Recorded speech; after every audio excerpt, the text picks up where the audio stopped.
test. I will have that back. I just have had like a bunch of hiring related stuff that I've been doing, so I'm a little behind, but I'll get the test back next week. Anybody have any homework questions? Okay. Who remembers what we were doing last time? We did two important things last time. Watermelon is super important, so that's all the circular and spherical motion stuff. And then there was one thing after that at the end. Relative motion, that's right. So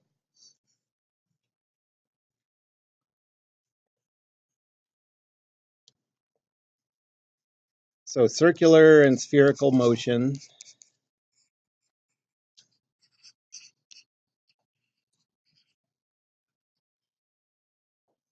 And relative motion.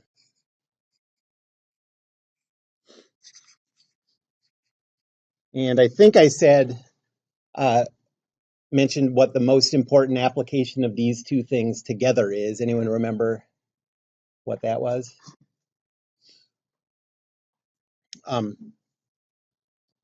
So together, so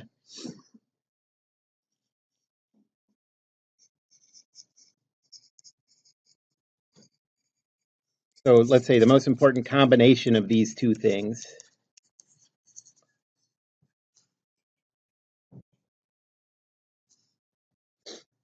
is the acceleration of points in a linkage. Well, linkage.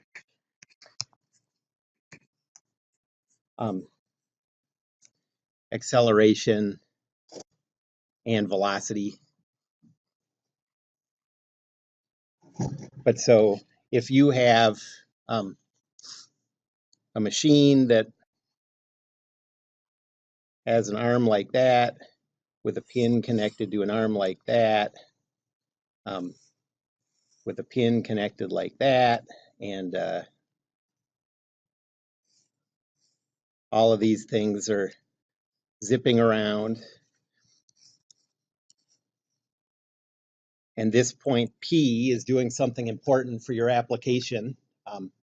One example of this, although that's not, I know you guys aren't like super into biology and stuff, but this isn't exactly what a human arm looks like. But you can imagine like the application, like two of these things with a hinge at the shoulder. People do calculations like this all the time to figure out the forces on ligaments in, like a throwing motion or something. Sports people do that kind of stuff. Okay, so let's do an example or two and see how that works. But the idea is, if you want to calculate the acceleration of this point, okay, you can think of that as this body is in circular motion around that point, okay? And so you use the circular motion of this, and then relative motion with the velocity or acceleration of this, whichever one you're calculating. But this point is in circular motion around this, so it's kind of this like nested relative motion problem where this is the acceleration of this is the acceleration if this were fixed, plus the acceleration of this. And the acceleration of this is the acceleration if this point were fixed, plus the acceleration of that point. And and it goes down each level until you finally get to a point that is fixed.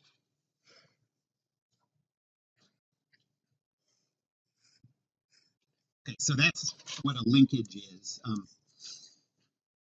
Like structures in statics, a whole bunch of members connected together that stay static when you apply loads to it. If you have a structure that's statically determinate, so a structure that you can calculate using statics, remove one constraint from a joint or remove one member, and now this thing is free to move. And when you apply loads to it, it's going to move, and that's a linkage. Okay, so let's do a problem.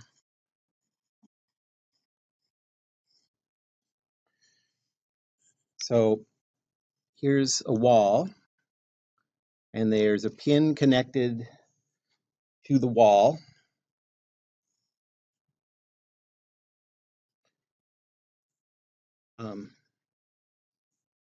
And then another member connected to that first member. I'll call this point A. This angle is 45 degrees. This angle is 45 degrees. I'll call this point B and this point C. And we want to calculate the velocity and acceleration of that point C, given that this body has an angular velocity of 10 radians per second, and this body has an angular velocity of 10 radians per second.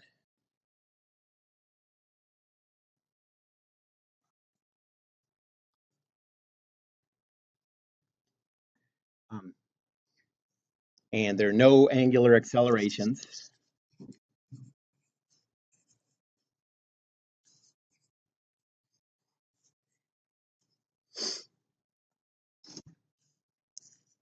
So first, what's the velocity vector of C? And second, what's the acceleration vector of C? Intuitively, look at that. I think a lot of people might look at that and imagine that there's no acceleration of C because there are no angular accelerations. But that's not true. And the reason that's not true is, forget about this second connected piece for a second that makes things more complicated. If just this piece were here, moving with a constant angular velocity, okay, would this point B have an acceleration?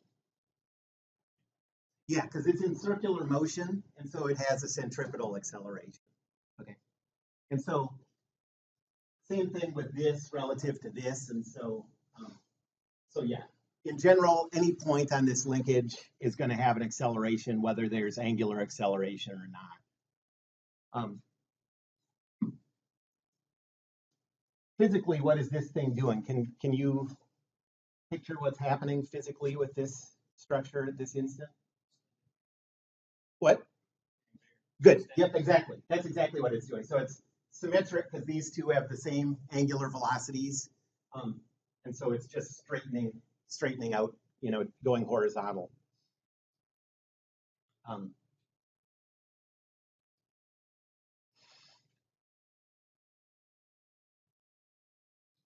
One thing, I'll get to that later.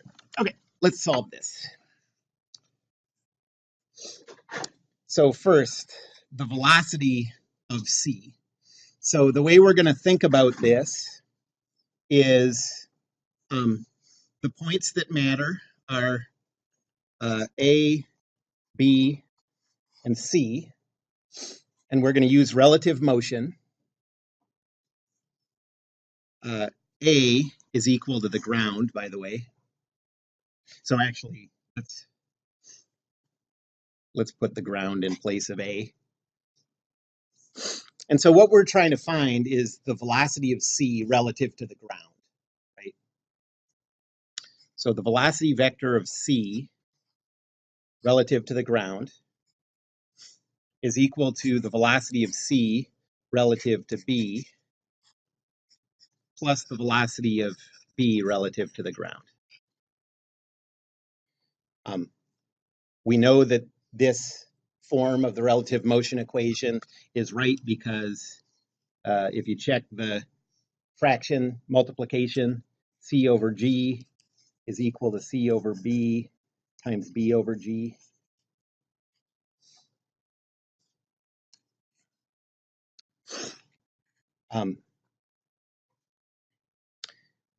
And so we just have to figure out these two things. And what this is saying is, so this term is just the velocity of this point in a ground coordinate system. So that's assuming that this point is fixed, which it happens to be, And so we're going to just do the circular motion velocity equation for this point as it rotates around like that. And then this term, the velocity of c relative to b, you can think of that as the velocity of c as if b were fixed. Okay, that's the velocity that if there's a coordinate system here, a video camera that's keeping a constant orientation, sitting at b, what velocity in this case would it see for that point c? Okay, so that's the same thing as saying if this point were fixed, if this rotation weren't happening, what's the velocity of c? Then we add them together, and that gives us the total velocity. Anybody have any predictions for what that velocity is going to be? This is sort of an intuition thing, not mathematically, but just so notice those angular velocities are symmetric. So what's going to happen to that point C over time? Yeah, it's just going to stay horizontal.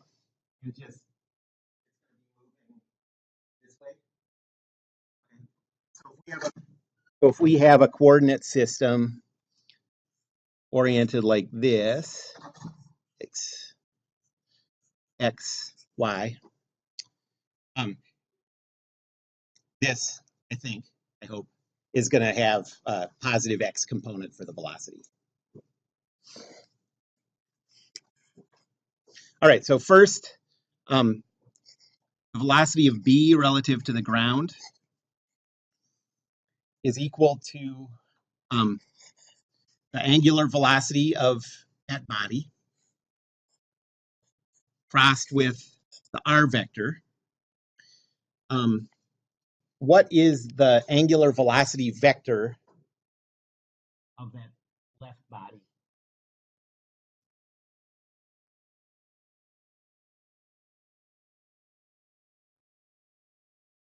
I know you guys are here. I can see you. Now remember, it's a right-hand rule. So the angular velocity is like this. You know, that's the way it's rotating. So your thumb's out that way. That's parallel to z? Is that a positive or negative z? Positive z, yep. And so omega here is 0, 0, 10.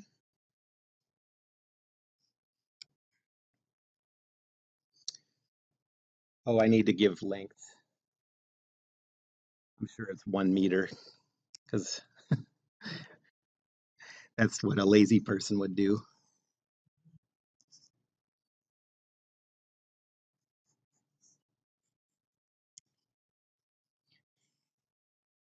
And actually what I said about that point C moving horizontally depends on those two being the same length. Okay, so now what's the R vector? The definition of the R vector is the vector that goes from the center of the circular motion to the point you care about. So the vector we're talking about is from A to B. So that's, 1 times cosine and sine of negative 45.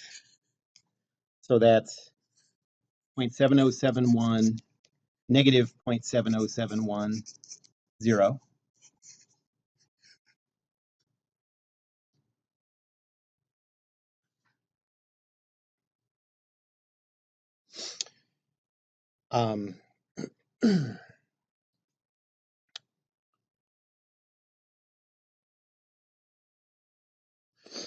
So this velocity is for x 7.071. For y, that is positive 7.071. And then 0 for z. That's meters per second. All right, does that make sense for the velocity of b? Let's just make sense out of what we're calculating. Because I said that when we calculate the velocity of c, in the end, I expect that to be horizontal. Okay, this is not a horizontal vector. It has x and y components. But this is just the velocity of that point B, okay, in the ground coordinate system. So think about what that motion of that point B is. That's just, it's moving in a circular path around that hinge, right? And so it's moving this way. Tangent to that path is this way, and that's what we have there.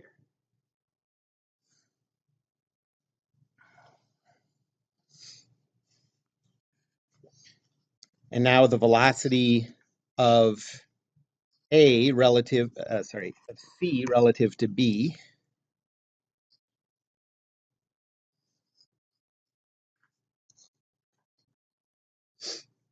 is this new omega crossed with this new R.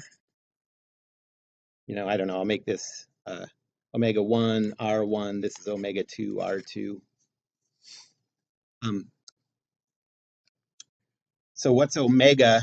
So now we're imagining that this point B is fixed. And the second body is in circular motion around B. What's the omega for that second body?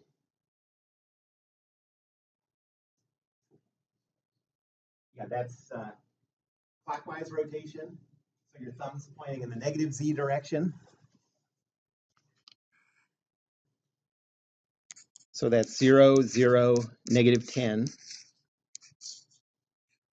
And what's this second R vector?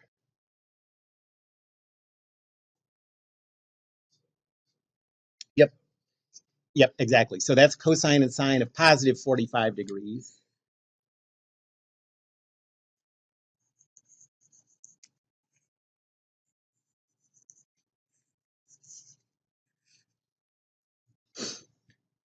And so the x component is 7.071. The y component is negative 7.071, and then 0. So let's make intuitive sense out of that one. We're saying that this point B is fixed, and we're talking about the rotation of C in a circle around that point B. So at this point, tangent to the path is like that, and that's the direction of that velocity. But now put it into the relative motion equation, and you get that velocity of C relative to the ground is equal to 7.071 negative 7.071 0 plus 7.071 positive 7.071 0, and you get 14.14200.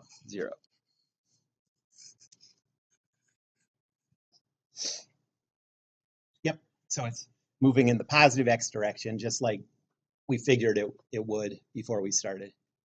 So that's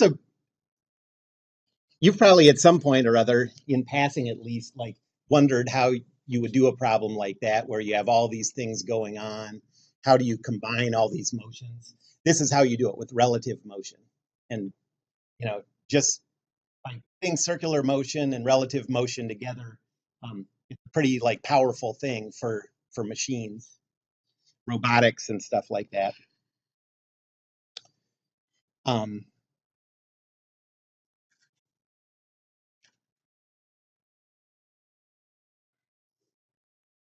So now let's go on to the acceleration.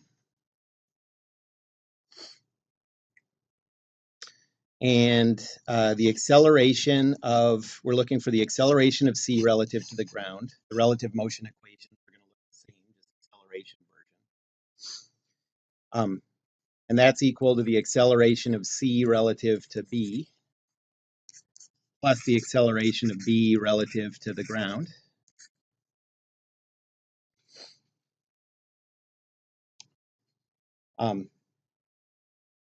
Just like we use circular motion for the relative motion equation for velocity, we're going to do it for acceleration. So what delicious summery fruit has an equation named after it that is applicable here? So we'll use, for this one, we'll use alpha 1 cross R1 plus omega 1 cross quantity omega 1 cross R1. That's a lot to write. And this one is going to be same, but with the second body, all ripe watermelons will rot. So now that I say that memory device, like a couple of years ago, somebody was like, didn't like the negativity of that, and they're like, "What about all ripe watermelons will rot?" That's better.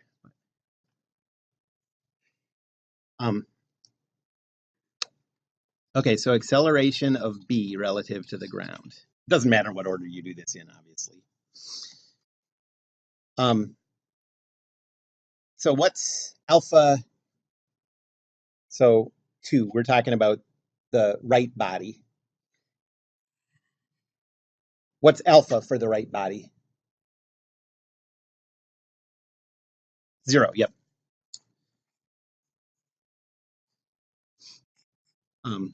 And then R, it's the same R that we had before from the center of that body's circular motion, just assuming that we're treating that point B like it's fixed. So we're looking for the vector from B to C. I'm doing the right one now. I don't know why I chose to go in that order, but that's what I'm doing.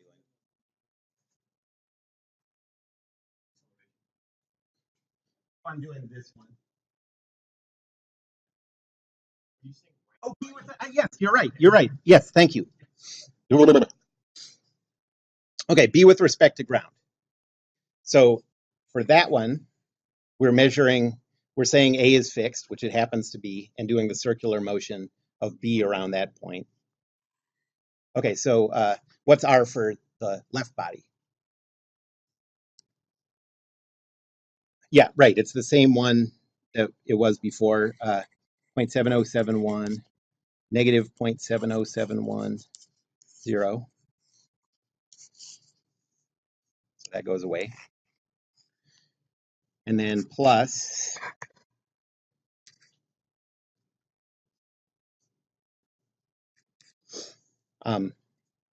omega for the left body. That one was 0, 0, positive 10. Crossed with the quantity 0, 0, positive 10.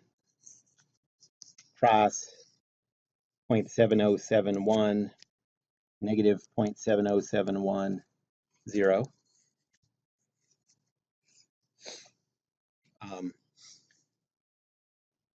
We did this one before.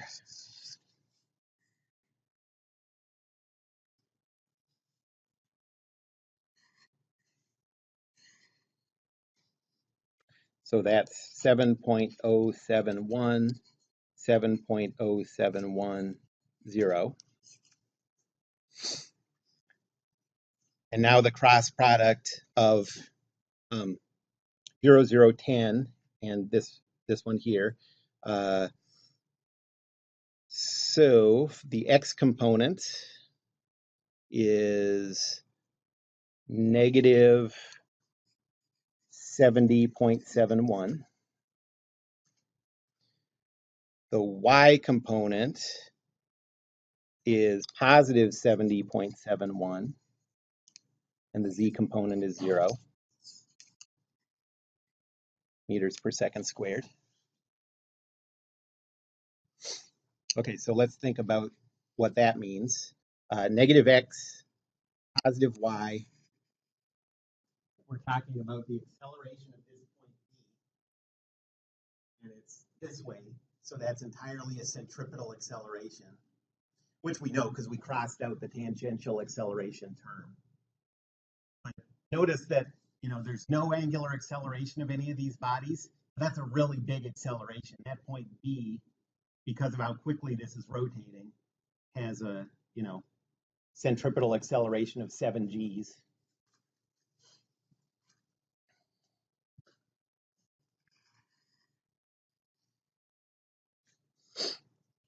And then the acceleration of C relative to B. So this is the one where we're assuming that B is fixed, and we're doing the circular motion around the point B of C. There's no angular acceleration.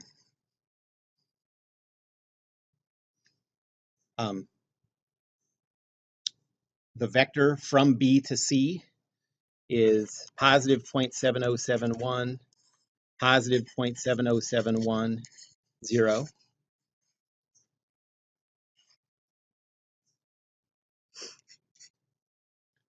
The angular velocity is 0, 0, negative 10 for the right body, crossed with the quantity 0, 0, negative 10,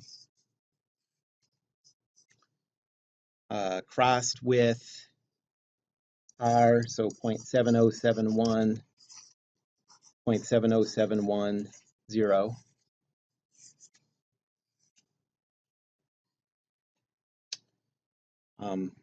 The velocity of C relative to B. So this one comes out to be 7.071, negative 7.071, 0.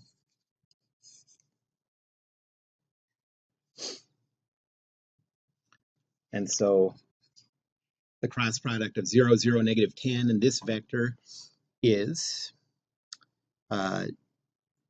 negative 70.71 for X. For Y, negative 70.71 and 0Z.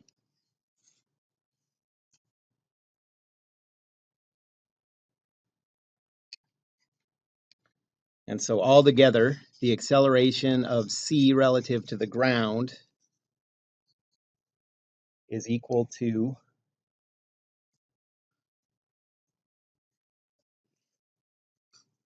negative 70.71, positive 70.710, plus negative 70.71, negative 70.710. And that's negative 141.4200.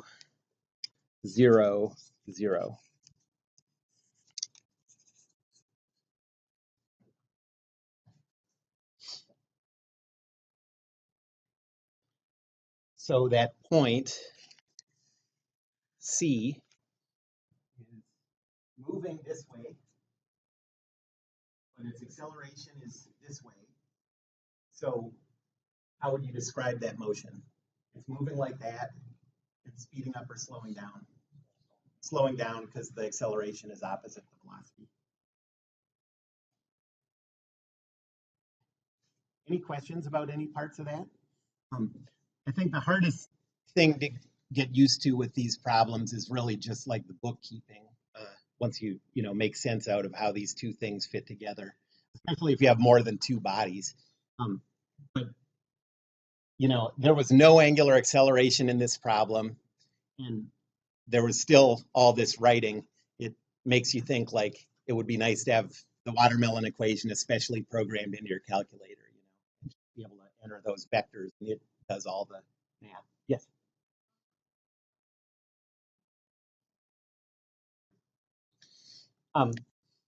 So the angular velocity, your fingers do what the body does, and your thumb points in the direction of the vector.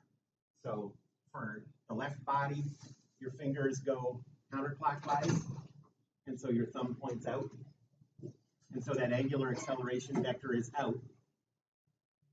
And x, if you use the right-hand rule, x to y you get positive z. So the z-axis has to come out.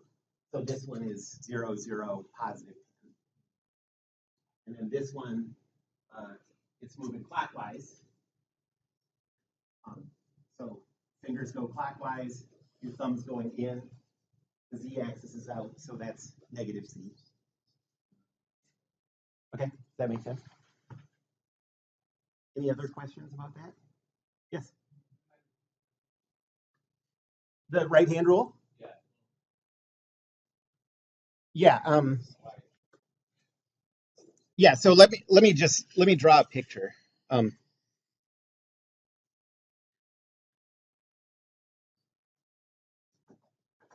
So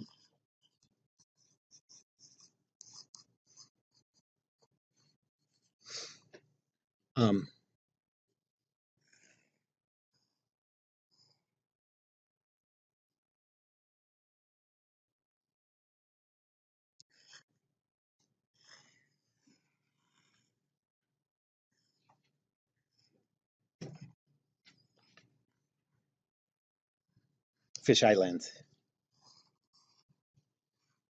Okay, so if the body is rotating in the direction your fingers are curling like that, okay, then the direction of the vector is out of the page. Okay, so if this is the rotation direction, actually, let me change the.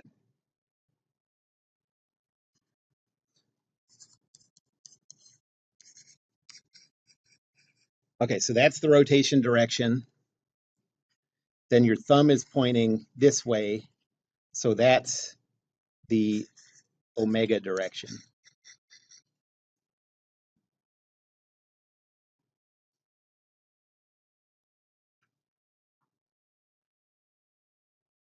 So think of your fingers can only curl one direction is the idea.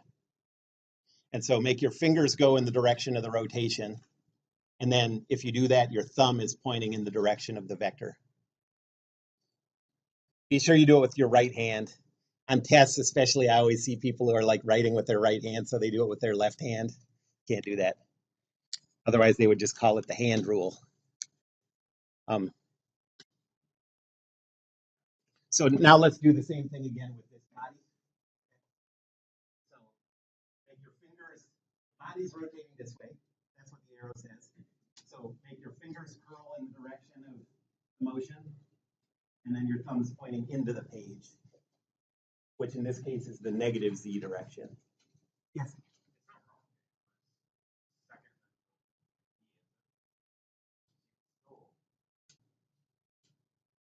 For which one? Yeah. You can still analyze that. This, and actually, this is the thing that the next thing I wanted to bring up. This is the last thing I'm going to bring up, and then we'll do the quiz.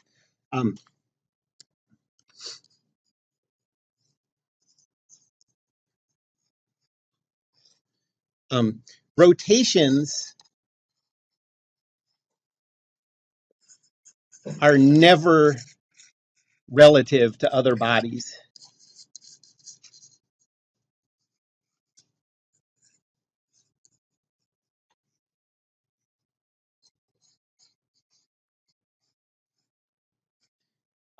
So omega and alpha are always taken relative to the ground.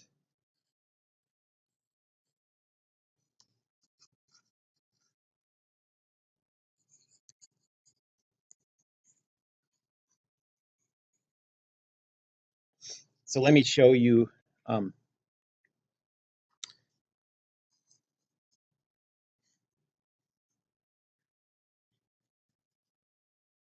If you had a body like this rotating in that pin, and then a body like this that was free to rotate around that pin, and say that this one had an angular velocity of 5 radians per second,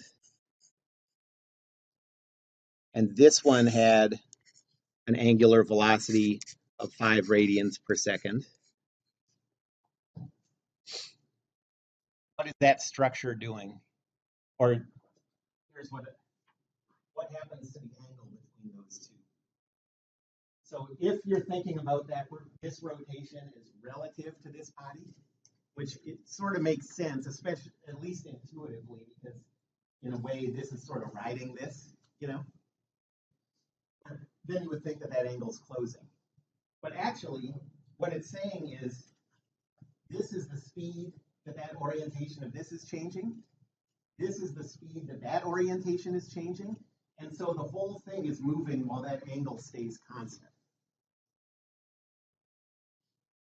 Okay? So don't think about the member that's riding the other member. Don't think about this as being given compared to what it's riding. All rotation quantities refer to how its orientation is changing compared to the ground. Okay.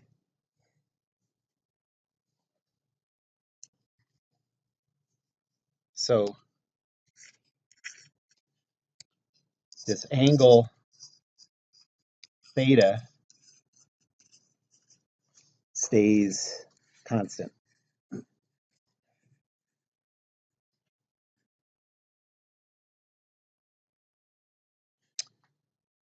Any other questions about that? Okay.